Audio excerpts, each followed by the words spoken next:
Hello and welcome to the final part of rebuilding a large old twin-cylinder steam engine. This is part 20, the completed rebuild. And as you can see, it's running quite well. It still has one or two tight spots which will wear off in time, but it runs okay in both directions with negligible pressure. This is an excerpt from part 1 to show how it used to run. Shown on screen at the moment is an example of the wonderful pipework, all of which is going to be thrown away, as indeed are these really awful oil cups, none of which look the same.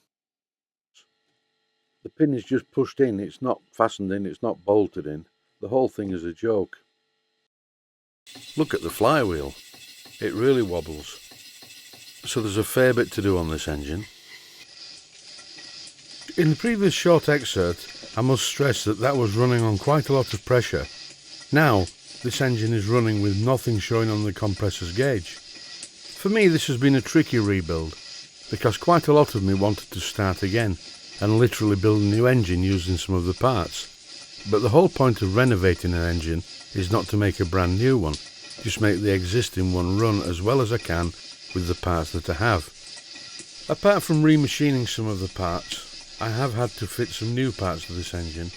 I remade the inlet and exhaust manifolds, and I also fitted these nice glass oilers. These are from a company called 21st Century Steam Limited that is run by a friend of mine, Mr. Chris Lockwood, and they really are very nice units. As you can see, this is a really large engine. Two 2-inch bore cylinders fitted with silicone piston rings now. You can easily see the size of the engine when compared to a Stuart number 10. A Stuart number 10 is a very small engine anyway, only about 6 inches high, but it really is dwarfed by this monster.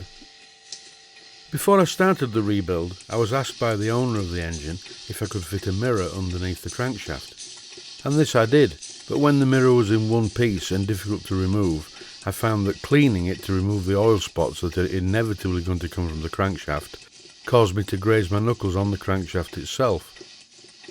So in the end, I went for two easily removable mirrors, very easy to take out and clean. These lubricators are of the gravity-fed type, and what you do is use a needle valve on the top to regulate the flow of oil. But I always find that I forget to shut the needle valve, and the next morning there's oil everywhere. So after filling the 3 lubricators with some oil, I'm going to keep the needle valve shut on all of them and just put a spot of oil in the sight window at the bottom. This will be sufficient to lubricate the crankshaft for the short demonstration runs that this engine is likely to get.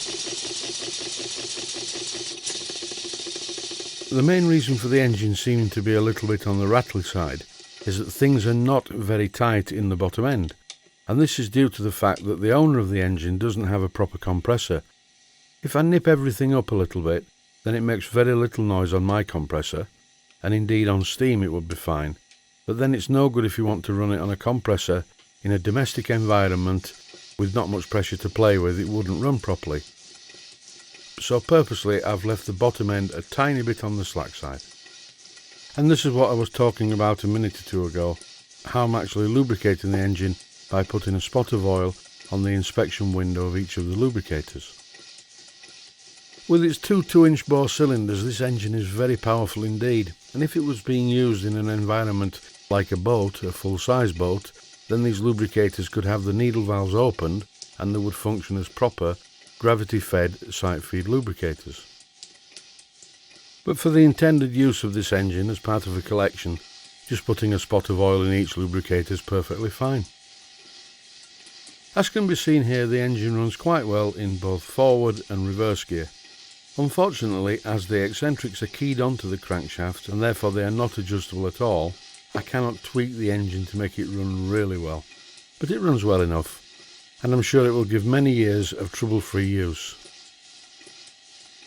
Thanks for watching this series, and I really hope you found it useful.